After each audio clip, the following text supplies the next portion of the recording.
Welcome back to Sledgehammer Horror, guys. I am Ken Sledge, and let's talk horror. Now, today I'm joined by the amazing Wayne_TheUnknown. Wayne, how you doing today, man?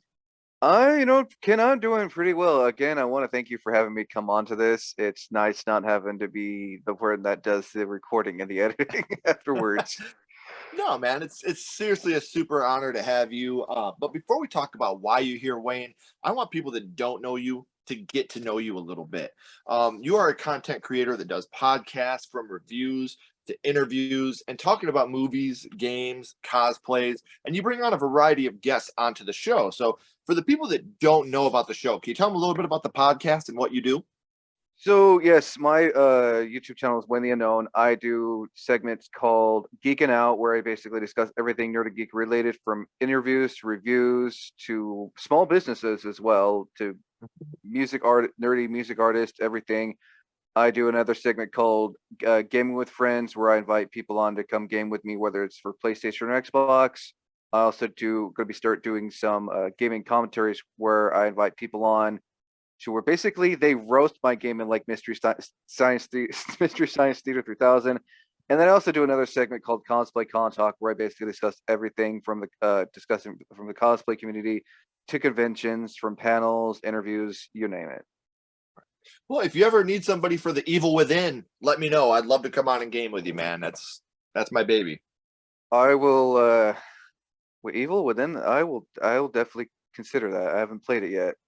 Oh, dude, it's good. They got the Evil Within and then the Evil Within 2. If you're ever looking for someone to come on and rock with you, let me know. I love both those games so much. I would love to come on and hang out with you. So I do have all of Wayne's social media links as well as his YouTube link down here in the description. And you may have seen me and Ashley on there. So I got that episode down here as well on the Geeking Out. So make sure you guys are checking that out. It's all down in the description. So if you're going to do a podcast revolved around horror, whether it's horror games, horror movies, whatever, horror had to start for you somewhere, Wayne. So now I would like to go back to the past and talk about what got you started in the horror genre, your first horror movie. And Wayne, the first horror movie you watched was? Oh man, the first movie horror I watched was what I thought was Child's Play 2 was actually it was Stephen King's one and only directorial film, Maximum Overdrive. And what I want to say about this movie real quick, it's not good. We know that. The movie is No, but not it's one of those where, like, you know it's bad, but you can't help but watch it. Nostalgia, man. And I can say this movie does have my favorite Stephen King cameo of all of his films. Honey, come on over here, sugar buns. This machine just called me an asshole. That part is my favorite Stephen King cameo no. I've ever seen in any of his movies. So, do you remember about how old you were the first time you had seen it? Oh, I want to say I was about 5 years old. I remember it vividly. I remember very well that the main protagonist is Emilio Estevez, just a few years shy before he played in the Mighty Ducks. Mm-hmm. And it's funny because, like, you watch this movie and Emilio's in it, and you got a lot of smaller names, but this movie has a not the main protagonist, but a protagonist that I fucking hate, and it's the guy's girlfriend. The one with the really high pitched voice. And she's like, the wife, yeah, the one like where they're being chased when the scene where they're being chased by, I think, what's a plane. Yeah. They just got recently married too. Yes. That oh my gosh, the most annoying person that you want to root for in any horror movie, in my opinion. So, do you remember who it was you watched the movie with for the first time? I want to say I think I watched it by myself. Ooh.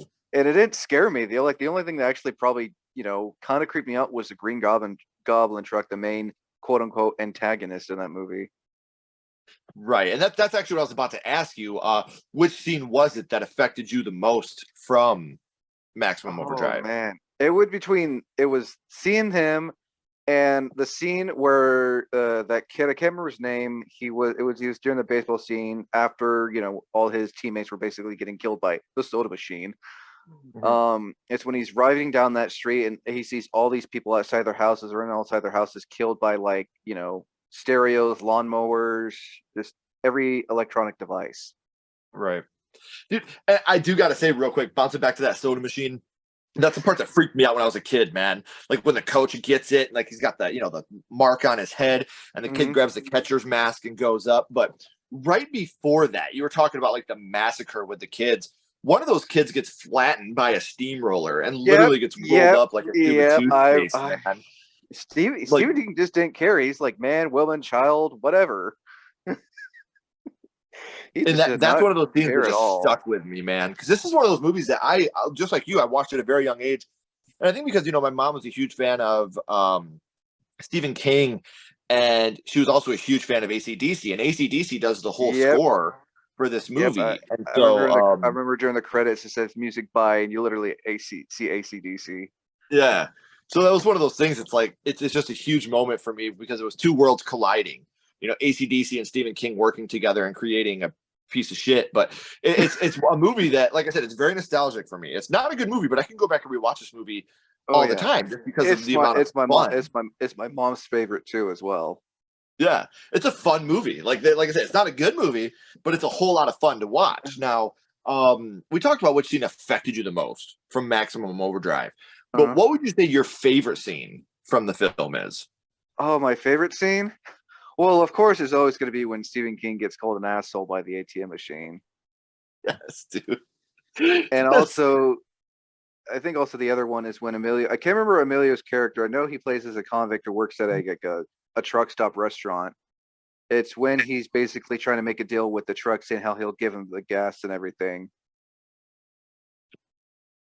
Dude, and it's that moment too, like when they're doing the Morse code, Oh yeah, and with he's that kind of one, at their with that beck and, but was it a machine gun mounted Jeep? Because I remember that scene where the machine gun just kills some of the patrons, including one of the workers. well, that's what I was gonna say. That waitress, this is some of the worst acting I've seen ever. You! Get back Can't here, you understand? Wanda, no! You can't do this! We made you! That was definitely a choice that was made to have that scene. And again, I'm not trying to talk shit, man, because like I Oh said, no. Even they Stephen were on King will so admit much. that he'll admit that wasn't his greatest thing. Yeah, he even said like the amount of cocaine he was on while filming that movie. Like they went out to just have fun. They weren't trying to make a quality film. So that No. leads me actually into my next question. Remakes, requels, sequels, kind of all the rage now in Hollywood. Is Maximum Overdrive a film you would like to see remade today? Honestly, with today's, if they still keep it somewhat practical, yeah, I could see it. Even if they change, the main antagonist, I would still be also cool to see like some Easter eggs from the original film. It's one of those films I could see be done, and probably would be done a lot better, just as long as Well, they find a good director and they change some things. Because I know what Maximum Overdrive was originally a book. yeah. Yeah, I See, could see it. I It's agree with you. doable. It's something I could absolutely see happening, and I could enjoy it. Um, So we know about your first horror movie being Maximum Overdrive and what Maximum Overdrive means to you, Wayne. But now my little buddy Ghostface is here, and he has a question for you. What's your favorite scary movie, Wayne? What is Oh, your favorite horror movie of all time? my favorite. Whew. Oh God, that's a list in itself. If I have to say like one, I always will enjoy watching. Um, it would probably have to be. Whew. I'd probably say I have to say It Chapter 2. Oh, nice. I I I, It I Chapter like Two, I think, is underrated, man. Like it I've is always said, like it was Bill really well Hader done. Bill Hader completely crushes it in that movie, man. Like when you get to the scene of him crying in the quarry, like that broke my heart into pieces, and carving him and Eddie's initials into the bridge, like, dude, so beautiful. It was a really good movie, honestly, and I think them doing basically a remake and adding some things from the books that they didn't add in the TV version was honestly well done, in my opinion. I completely agree with you. Like I catch a lot of shit for it because I always say I enjoy It Chapter Two more than It Chapter One, and I'll die on that hill just because the acting was just so. And again, when you have a bunch of kid actors, they all did a great job in It Chapter One. They did, but there was just something that resonated with It Chapter Two with me, and I just think that movie stuck with me a little bit more. I just absolutely love It Chapter 2. So, well, let me ask you this: Skarsgård or Tim Curry? Which Pennywise is your favorite? Ooh, I mean, Tim Curry scared the shit out of me as a kid when I first saw it. Like, it scared the shit out of me. As much as I like the OG Tim Curry, I have to say Skarsgård, because just how Skarsgård can act when he plays certain characters, especially, Pennywise. I have to say Skarsgård, just the way, after like seeing the behind the scenes stuff when Dead Meat was reviewing it and seeing how Skarsgård could just make his face look different, and just that 1,000-mile stare. I have to say Skarsgård, honestly. Yeah. And I you know what? Like, I like them both for different reasons. Skarsgård's, I think, was just like a crazy, insane, murderous, clown, while Curry's vision was more like the John Wayne Gacy, like this beautiful clown on the outside that was trusting and you wanted to believe in it. But And then on the inside, it was just a monster. Yeah. So, I mean, like, I definitely have a love and appreciation for both. They're two completely different characters. Same name, same idea, completely different characters. So, Wayne, I do want to say again, man, thank you for coming on and doing this with me. Learning how horror started for you is super special, and it's something that I enjoy very much. And before I let you go, we always bounce back to the same question, man.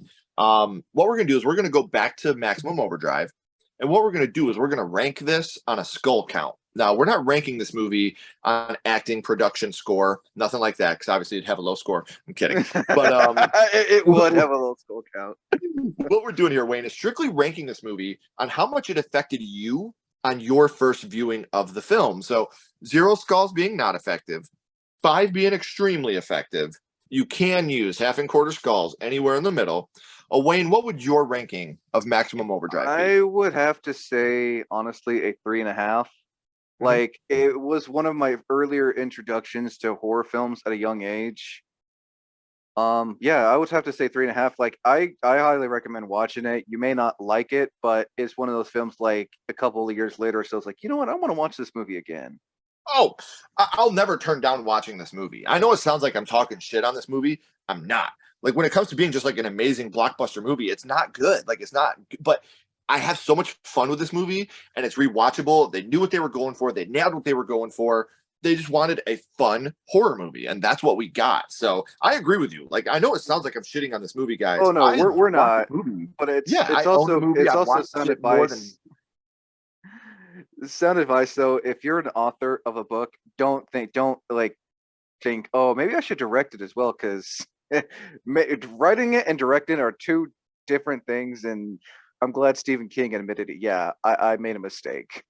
Yeah, I would love for him to go back and redo this. I think we could have a lot of fun with a Maximum Overdrive remake. So, I said it at the beginning, guys, but we're at the end of the third act, and the credits are about to roll. So, all of the social media links for Wayne the Unknown, as well as the YouTube link, are all down here in the description, guys. So make sure you're clicking those.